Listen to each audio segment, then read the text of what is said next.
Hey everyone, welcome back to my channel. This is educated doctor Sakshi Barnwal. बच्चों, आज हम body fluids and circulation का next session करने वाले हैं, जिसमें हम पढ़ने वाले हैं ब्लड ग्रुपिंग के बारे में, साथ साथ ब्लड क्लॉटिंग भी हम आज कवर करेंगे। तो बच्चों, मेरा नाम है doctor Sakshi Barnwal and I am a BDS gold medalist from MS Ramaiah dental college. So apart from being a dentist, I am a very passionate educator, social worker, COVID warrior and many more। तो बच्चों, यहाँ पे आज मैं आपको बता दूँ, मेरा एक टेलीग्राम ग्रुप है जिसको अभी आज तक आपने अगर ज्वाइन नहीं किया है, जल्दी से ज्वाइन कर लीजिए, क्योंकि यहाँ पे आपको सारे updates, hand written notes, quizzes and so many queries का आंसर एंड बहुत सारी चीज़ें आपको मिलने वाली। फिजिक्स के नोट, फिजिक्स के क्वेश्चंस भी आपके यहाँ सॉल्व हो जाएंगे, तो do not worry about it. और जल्दी मैं केमिस्ट्री के लिए भी आपके लिए कुछ कर रही हूँ, तो मतलब बिल्कुल भी निश्चिंत हो के आइए। फिजिक्स और केमिस्ट्री तो आपके सॉर्टेड हैं, आप फिजिक्स एंड बायोलॉजी फिलहाल के लिए सॉर्टेड है, and chemistry I am taking care. जैसे भी हो जाएगा मैं आपको बता दूंगी। तो blood groups and blood clotting की आज हम बात कर रहे हैं। तो पहले ब्लड ग्रुप के बारे में पढ़ेंगे। ये बड़ा ही इंटरेस्टिंग टॉपिक आता है, क्योंकि बहुत से नॉर्मल तो मतलब मेरा मतलब है कि जो जनरल पब्लिक है वो भी जानना चाहती है ब्लड ग्रुपिंग के बारे में। तो आपको भी बड़ा एक्साइटमेंट होता है, बचपन से आप सुनते हो आपका ब्लड ग्रुप क्या है, आप एक दूसरे से पूछते हैं स्कूल में, तुमने अपना ब्लड ग्रुप चेक कराया, तुम्हारा ब्लड ग्रुप क्या है, ये सब। और कोविड के चक्कर में तो बहुत सारे लोगों को ब्लड ग्रुप जानने को मिल भी गया।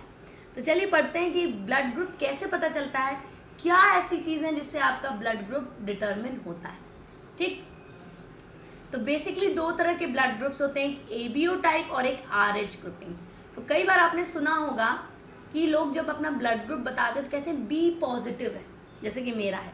ठीक है, तो it's just my nature and my blood group. Okay, तो B पॉजिटिव में एक तो ब्लड ग्रुप आपका B है, वो ABO टाइप का ब्लड ग्रुप है। लेकिन जब हम RH की बात करें तो ये जो प्लस और माइनस होता है, B पॉजिटिव या B नेगेटिव, वो पॉजिटिव और नेगेटिव आपका RH ग्रुपिंग होता है। तो पहले हम ABO ग्रुपिंग के बारे में बात करेंगे, यानी कि आपका ब्लड ग्रुप A है, B है, AB है, O है, वो सारी चीज़ें कैसे पता चलती हैं। ठीक, तो इसको पता करने के लिए आपको पर्टिकुलर एंटीजन को ढूंढना पड़ता है।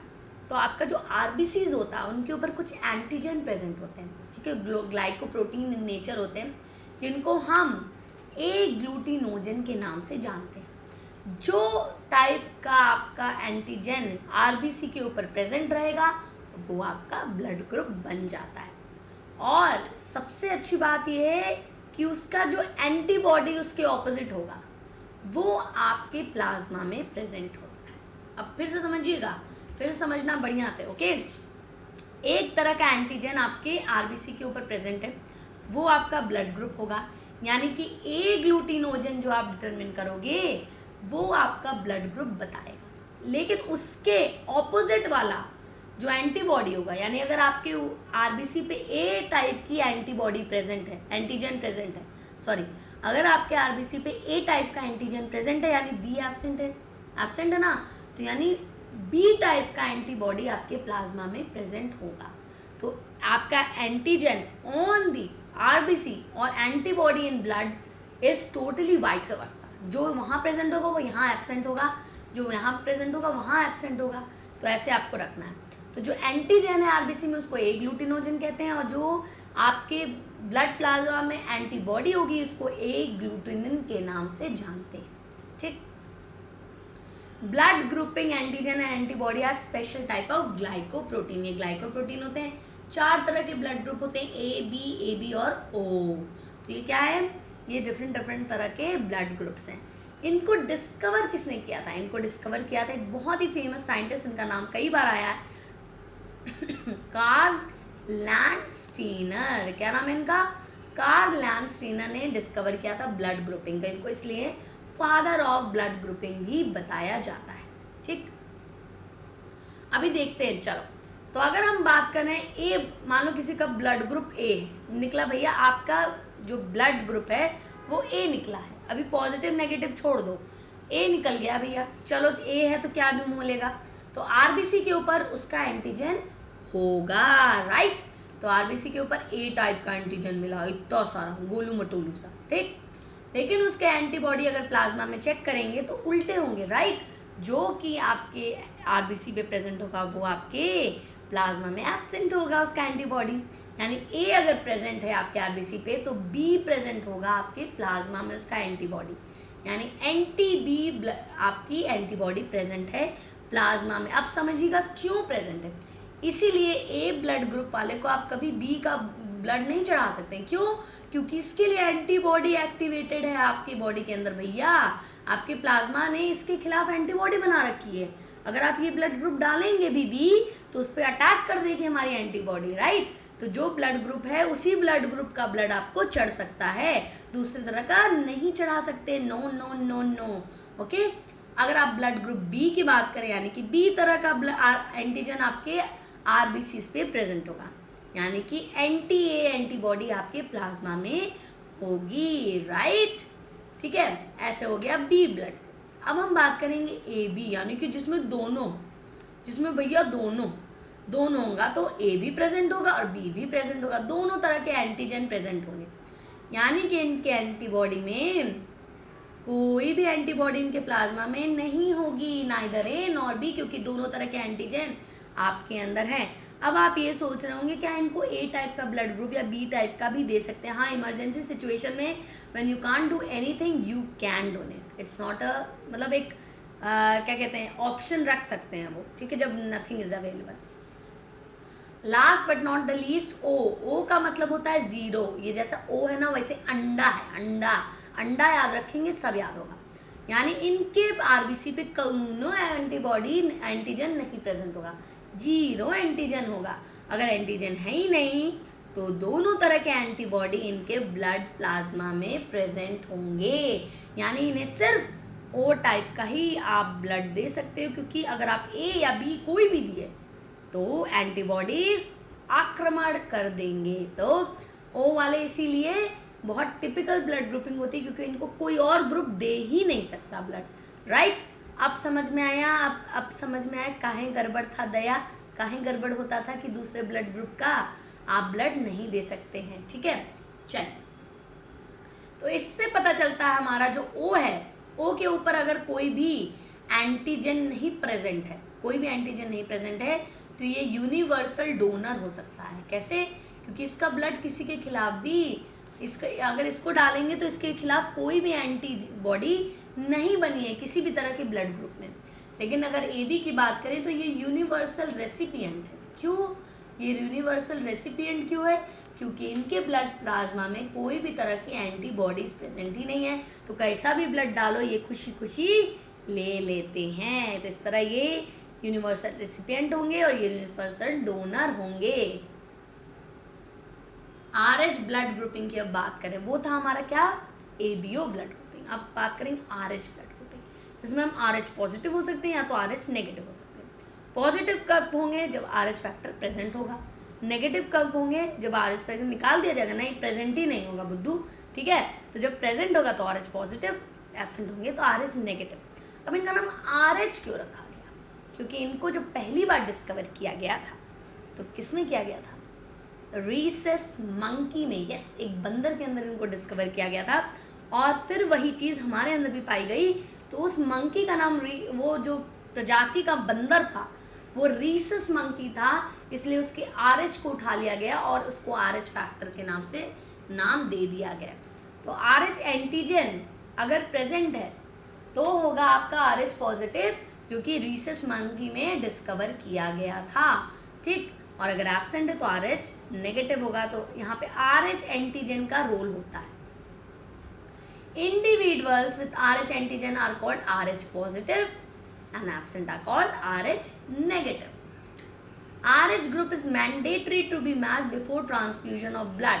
क्यों जरूरी है भाई कि अगेन अगर RH नेगेटिव वाले को पॉजिटिव का चढ़ा दोगे तब तो हो जाएगा घपला, क्योंकि RH नेगेटिव वाला RH पॉजिटिव के खिलाफ अपनी एंटीबॉडीज बनाया हो, राइट। लेकिन RH पॉजिटिव वाला कोई एंटीबॉडी नहीं बनाएगा। जब कुछ आ ही नहीं रहा है तो उसके खिलाफ एंटीबॉडी क्या ही बनाओगे? नेगेटिव में तो कुछ है ही नहीं एक्स्ट्रा, लेकिन पॉजिटिव में एक्स्ट्रा है, तो उसके लिए RH नेगेटिव वाले के अंदर एंटीबॉडी बनी रहती है, इसलिए हो जाती है दिक्कत। चलो, RH negative gets expose to RH positive blood, specific antibodies against the RH antigen is form. तो RH नेगेटिव में कभी भी पॉजिटिव का ब्लड नहीं डाल सकते हैं, क्योंकि अगर नेगेटिव में पॉजिटिव डाल देंगे तो उसके खिलाफ एंटीबॉडी बनना शुरू हो जाएगी, क्योंकि कोई एंटीजन आया, और एंटीबॉडी किसी एंटीजन के खिलाफ ही बनती है जो कि आपकी बॉडी में नहीं प्रेजेंट होता है, राइट। चलो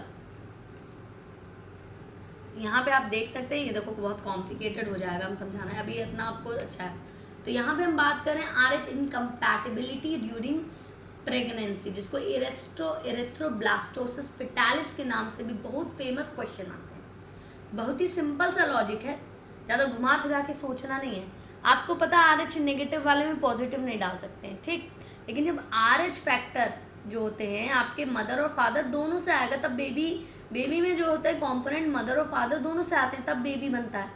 तो जो बेबी होता है उसका जो मेन ब्लड ग्रुप होता है वो मदर और फादर के कॉम्बिनेशन से बनता है, जेनेटिक्स। तो अगर मान लो मदर नेगेटिव है और फादर पॉजिटिव है, ठीक है, तो बच्चा या तो पॉजिटिव होगा या तो नेगेटिव। अगर नेगेटिव हो गया बच्चा तो मम्मा नेगेटिव है, बच्चा नेगेटिव, हंसी खुशी रहेंगे।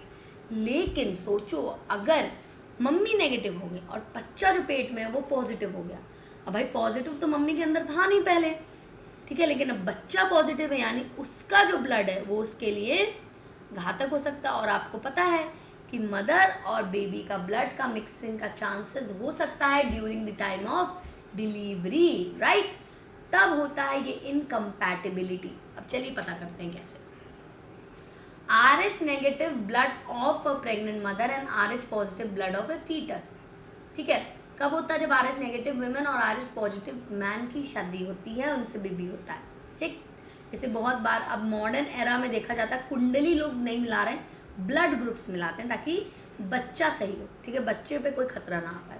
बहुत बार ये चेक करते हैं लोग, अब मतलब मॉडर्न थिंकिंग हो गई है and it's very good according to biological thing. You can see कभी भी आगे वाली पीढ़ी को कभी भी दिक्कत नहीं होगी इससे, ठीक है। अब आप अरेंज मैरिज कर ही रहे हो तो ये भी मैच कर लो भाई। RH antigen of fetus do not get expose to RH negative of mother in first pregnancy, ठीक।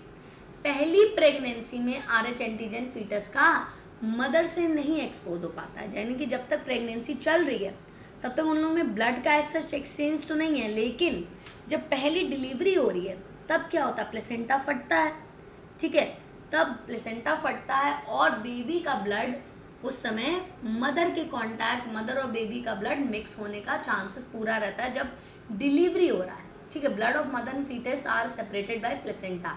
जब प्रेगनेंसी का टाइम है, डिलीवरी के time exposure of maternal blood to small amount of RH positive blood from fetus, दोनों में हल्की bleeding होती है, अम्बिलिकल कॉर्ड कट किया जाता है, प्लेसेंटा आपका फट जाता है, तो ये सारा चीज़ें होता है। इसकी वजह से ब्लड की मिक्सिंग की पॉसिबिलिटी होती है।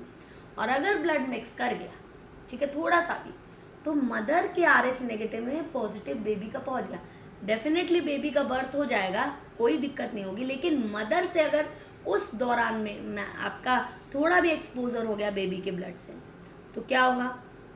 बेबी के ब्लड के वजह से मदर के अंदर अब एंटीबॉडीज बन गई होंगी बेबी के ब्लड के खिलाफ, ठीक है। तो ये प्रेगनेंसी तो भाई हो गया सब कुछ नॉर्मल। लेकिन जब नेक्स्ट प्रेगनेंसी अब आएगी तो माँ के अंदर तो एंटीबॉडी बनी हुई है, और नेक्स्ट बच्चा भी अगर पॉजिटिव निकल गया तो हो गया खतरा, क्योंकि भाई अब पहले तो पता ही नहीं था माँ को कि ऐसी कोई एंटीजन उन पर अटैक करता है, लेकिन अब तो कर गया ना एक बार, तो वो तो सतर्क है, ठीक है। हमारा इम्यूनिटी सिस्टम इन सब मामले में बहुत ज़्यादा सतर्क है कि भैया एक बार एक्सपोजर हुआ, हम दोबारा ये खतरा नहीं ले सकते हैं। अब उसको थोड़ी ना पता कि वो बच्चा है, वो उसी माँ का बच्चा है, ठीक है। ये सब चीज़ इतना, भैया वो भी तो कोई खून है, हमारा इम्यूनिटी सिस्टम है, कोई ऐसा इंसान तो है नहीं उसके अंदर, तो भई वो अपना रिकॉग्नाइजेशन रखा रहता है कि अब कोई एक्सपोजर हुआ तब तो ख़त्म कर दूँगा, ठीक। तो जब नेक्स्ट प्रेगनेंसी होती है तो एंटीबॉडी बनी रहती है माँ के अंदर उस पॉजिटिव के खिलाफ। In case of her subsequent pregnancy, RH antibody from mother can leak in the blood of fetus and can destroy the fetal RBC। यानी कि अब जो एंटीबॉडी बन गई है उसकी वजह से नेक्स्ट प्रेगनेंसी लीथल हो सकती है, यानी कि फीटस के लिए बहुत ही ज़्यादा नेगेटिव इम्पैक्ट या डिस्ट्रक्शन का एक बहुत बड़ा कॉज बन सकती है, क्योंकि एंटीबॉडी हो सकता है उस फीटस की RBC पैक करके उसको पूरी तरह से डिस्ट्रॉय कर दे, और अगर डिस्ट्रॉय कर दिया तो फीटस नहीं बचेगा। और कई बार उसमें बहुत सारी एबनॉर्मेलिटी भी दिखी जाती है, जैसे कि अनैमिक निकलता है चाइल्ड, यानी कि बहुत सीवियर अनीमिया होता है उनको, या बेबी के बर्थ पे उसमें जॉन्डिस देखा जाता है, ये सारी चीज़ें आपकी देखी जाती हैं सेकेंड चाइल्ड के अंदर। कई बार डेथ भी हो जाती है, ऐसी बात नहीं है। और इस कंडीशन को कहते हैं एरिथ्रोब्लास्टोसिस फेटालिस। क्या कहते हैं बच्चों? Erythroblastosis fetalis. क्लियर है? चल, These can be avoided by administering anti-RH antibody to the mother immediately after the delivery of first child। अब ध्यान से सुनिएगा, अगर आप ऐसी RH की एंटीबॉडी मदर को ओरली दे दें, ठीक है, ओरली दे दें, तो उनके इम्यून सिस्टम को एक्टिवेट होने की ज़रूरत ही नहीं होगी। वो दवा ही जाके कुछ RH पॉजिटिव के खिलाफ एंटीबॉडी बना के उसको ख़त्म कर देगी। तो बॉडी का इम्यूनिटी वर्क ही नहीं करेगा तो एंटीबॉडी बनाएगा ही नहीं। तो इस तरह से इसको बचाया भी जा सकता है, ये ध्यान से रखिएगा। हर चीज़ की प्रॉब्लम है तो उसका सॉल्यूशन भी बनाया गया है। राइट बच्चों? तो फर्स्ट प्रेगनेंसी में नो प्रॉब्लम, ब्लड मिक्सिंग हो गया, हेल्दी बेबी, ठीक, फर्स्ट प्रेगनेंसी। सेकेंड बेबी में इम्यून अटैक करेगा, RH पॉजिटिव है, ब्लड सेल रप्चर होंगे, RBC रप्चर होगी और बच्चा डिजीज निकल सकता है। राइट? चल, नेक्स्ट बहुत इंपॉर्टेंट डिस्कशन है आज, कोएगुलेशन ऑफ ब्लड, यानी कि ब्लड क्लॉटिंग। कैसे हो रही है ये? जब कोई इंजरी लगती है, कोई चोट लगती है आपको, ठीक है, चोट लग गई, आय हाय, ऐसे होता है ना, मतलब ड्रॉर खोलना और चटाक से आपको कॉर्नर से चोट लग जाती है, खून बहने लगता है, कांच उठाते हैं खून बहने लगता है, लेकिन क्या वो खून बहता ही रहता है कि भैया बह रहे हैं, बहने दे, मुझे बहने दे, रुकता है ना, थोड़ी देर बाद वहाँ पे क्लॉट बन जाता है। राइट? वो रोक देते हैं ब्लड। कैसे रुक जाता है वो ब्लड? जब उस पर ऐसे दवाई लगाते हो और एकदम सही हो जाता है? नहीं, हमारे बॉडी में ये सारे मैकेनिज्म इनबिल्ट आए हैं। तो भगवान जी ने हमारा सॉफ्टवेयर बहुत तगड़ा बना रखा है। राइट? जब इंजरी होती है तो wound does not continue to bleed for long time and blood flows stops flowing after some time. क्या होता है यहाँ पे? Coagulation is natural property. क्या है? मैन मेड नहीं है, ये भगवान मेड है, ठीक है, this is nature made, exhibited by blood to check excessive loss of blood from an injury or trauma। trauma और injury के बाद excessive blood loss को बचाने के लिए coagulation पिक्चर में आता है, जो कि हमारे अंदर इनबिल्ट प्रॉपर्टी है। ठीक, blood clotting is a complex process that involves various steps for its completion। अब बहुत सारे स्टेप हैं इसके अंदर जो ब्लड कोएगुलेशन और क्लॉटिंग में आपके एक तरह से बहुत इंपॉर्टेंट रोल प्ले करते हैं। चलिए देखें क्या है। Natural anticoagulants. क्या आपके अंदर कोई नेचुरल एंटीकोएगुलेंट है? क्या कोई ऐसी चीज़ है आपके ब्लड के अंदर जो ब्लड को, ठीक है, ब्लड को कहेंगे आप एक तरह से थक्का बनाने में या क्लॉट करने से बचाने में मदद करती है? क्योंकि ब्लड तो आपके बॉडी में पूरी तरह फ्लो कर रहा है फ्लूइड के फॉर्म में। अगर कोई नेचुरल एंटीकोएगुलेंट नहीं होगा हमारे बॉडी में तो ब्लड तो जम जाएगा, फिर वो पानी की तरफ फ्लो ही नहीं करेगा। क्योंकि भैया चोट लगती है तो वहाँ तो जम जाता है, तो बॉडी के अंदर क्यों नहीं जमता? क्योंकि यही नेचुरल एंटीकोएगुलेंट हमारे अंदर प्रेजेंट है, जिसका नाम है हेपेरिन। क्या नाम है? Heparin. Right? Inside the blood vessel, blood does not coagulate because of presence of active anticoagulant, that is heparin or antiprothrombins. Procoagulants are also present in blood and but are inactive forms। देखो, प्रोकोएगुलेंट क्या है? जो coagulation में मदद कर सकते हैं but ये इनएक्टिव फॉर्म में प्रेजेंट है। क्यों प्रेजेंट है? क्यों प्रेजेंट है भाई बताओ? क्यों प्रेजेंट होना जरूरी है? क्योंकि जब चोट लगती है तो वहाँ पे कोएगुलेशन की ज़रूरत होती है, तब ये एक्टिवेट होते हैं और तब वहाँ पे ब्लड लॉस को रोकते हैं। तो कैसे हो रहा है ये सब चीज़? जब इंजरी और ट्रॉमा हो रही है तो प्लेटलेट जो होते हैं, जहाँ चोट लगी होती है, वो वुंड के टिश्यूज़ और प्लेटलेट मिल के इस मैकेनिज्म को पूरा करते हैं, जिससे फाइनली क्लॉटिंग या कोएगुलेशन हो पाता है। थ्रोम्बोप्लास्टिन होता है जो कि हमारे क्लॉट फॉर्मेशन में सबसे ज़्यादा मददगार होता है। ठीक है, कैसे? तो जब चोट लगती है तो आपके टिश्यूज से, जहाँ पे चोट लगी वहाँ से और आपके प्लेटलेट से, दोनों जगह से आपके प्रोथ्रोम्बिनेस एक्टिवेट होता है। कैसे? Thromboplastin helps in formation of an enzyme prothrombinase which inactivates heparin that converts prothrombin into active thrombin. अब समझिएगा, ये जो थ्रोम्बोप्लास्टिन है वो रिलीज होते हैं हमारे उस एरिया से और ये जाके एक एंजाइम को एक्टिवेट करते हैं जिसको हम प्रोथ्रोम्बिनेज कहते हैं, जिसकी वजह से एक प्रोथ्रोम्बिन इनटू थ्रोम्बिन कन्वर्ट होता है और ये हेपेरिन को टाइम बीइंग के लिए वहाँ पे स्टेबलाइज कर देता है, वहाँ पे रोक देता है कि भाई यहाँ पे एंटीकोएगुलेंट की भी ज़रूरत नहीं, क्योंकि यहाँ पे ब्लड लॉस हो रहा है जो कि हमारे बॉडी से बाहर जा रहा है। ठीक, उसके बाद ये जो थ्रोम्बिन होता है ये एक प्रोटियोलिटिक एंजाइम है जो कि फिब्रिनोजन मॉलिक्यूल को इनसॉल्युबल फिब्रिन में कन्वर्ट कर देता है। और ये जो इनसॉल्युबल फिब्रिन होते हैं, फिब्रिनोजन कहाँ थे? प्लाज्मा के अंदर थे, याद करिए अभी हमने बात की। तो फिब्रिन बना देता है इनको इनसॉल्युबल, ताकि ये मेशवर्क बना पाए और क्लॉटिंग के लिए प्लेटलेट्स को एक बेस दे पाए, राइट। नेट की तरह बना लेते हैं, एक जाला बना लेते हैं जिसके अंदर प्लेटलेट फंस जाते हैं और फाइनली क्लॉटिंग कर लेते हैं। This action required thrombokinase enzyme complex which is released by a series of linked enzyme action, जिसको कैस्केड प्रोसेस कहते हैं। तो ये सारी चीज़ों को करने में थ्रोम्बोकाइनेज का यूज़ होता है जो कि कैस्केड प्रोसेस से आपके रिलीज आउट होता है। इसके अलावा कैल्शियम का बहुत बड़ा रोल होता है हमारे ब्लड क्लॉटिंग में। कैसे? चलिए हम सारी बातें बता रहे हैं आपको। Fibrin monomer polymerise to long sticky fibres forms fine network of thread called fibrins, और इन फिब्रिन्स के अंदर dead and damage form of element present होते हैं जो कि क्लॉट करने में मदद करते हैं। Bloods come formed over the injury is the clot. अब यहाँ पे ध्यान से देखना, मतलब आप कंफ्यूज मत होना।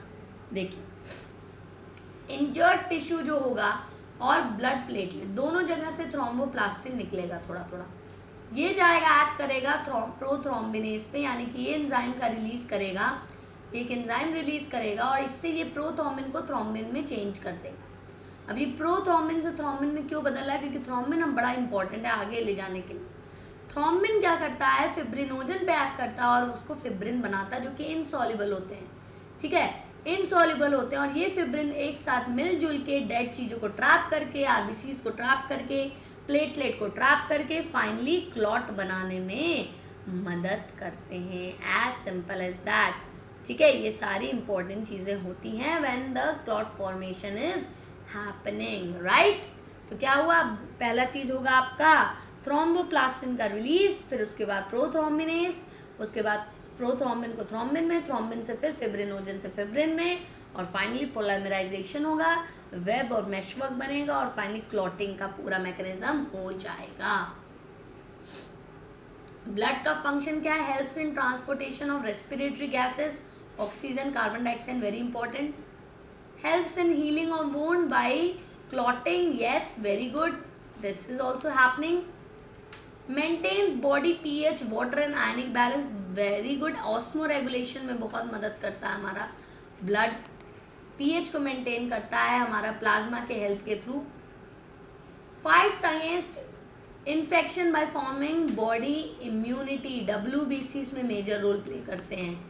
ठीक है, also helps in transportation of hormone from endocrine glands to the target organ. Yes, transport of material में भी आपका ब्लड मदद करता है, not only gases. Coagulation of blood definitely, and helps in transportation of body waste from different parts to kidney, ये भी काम करता है, इसीलिए इसके अंदर नाइट्रोजनस वेस्ट भी देखे जाते हैं। ठीक है, that's it, okay. And last but not the least, maintains normal body temperature, यानी होम्योस्टैसिस करने में भी ये मदद करता है। क्लियर है? तो these are the functions of blood, और यहाँ पे हमने आज पढ़ लिया है blood grouping and clotting mechanism. Okay, ये क्लॉटिंग कैसे हो रहा है, कोएगुलेशन कैसे हो रहा है, क्लॉटिंग से ज़्यादा आपको कोएगुलेशन, ब्लड कोएगुलेशन आपका हो गया, राइट। तो अब हम पूछेंगे आपसे 2 सवाल जिसका जवाब आपको देना है कमेंट सेक्शन में। ये आपके इसी सेशन से रिलेटेड क्वेश्चंस ही होंगे। और दूसरी बात, अगर आपको सेशन अच्छा लगा तो जल्दी से लाइक करिए, शेयर करिए and definitely subscribe the channel and hit the bell icon, ताकि आपको पता रहे कि मैम के सेशन कब आ रहे हैं। थोड़ा तो प्यार दिखाओ यार। वैसे 12 बजे डेली मेरे सेशंस लाइव होते हैं। चलो, तो ब्लड ग्रुप एंटीजन आर कहाँ पे प्रेजेंट होते हैं ये बताना है आपको। ब्लड ग्रुप की बात हो रही है, एंटीजन की specifically. In which pair erythroblastosis fetalis occurs, कौन से कपल में ये देखी जाती है, ये आपको बताना है। कौन सा RH, कौन RH पॉजिटिव होता है, कौन RH नेगेटिव, या कौन किस RH का फॉर्मेशन करता है व्हेन दिस कंडीशन अकर्स और दिस इवेंट अकर्स। ओके, चलो, तो that's it for today. Thank you everyone, have a great day, like share and subscribe and hit the bell icon. मिलते हैं नेक्स्ट सेशन में, और भी इंटरेस्टिंग तरीके से बनेंगे, मस्ती करते रहेंगे। Stay connected, stay with me, and we are going to rock the exam. Okay, thank you everyone, have a great day.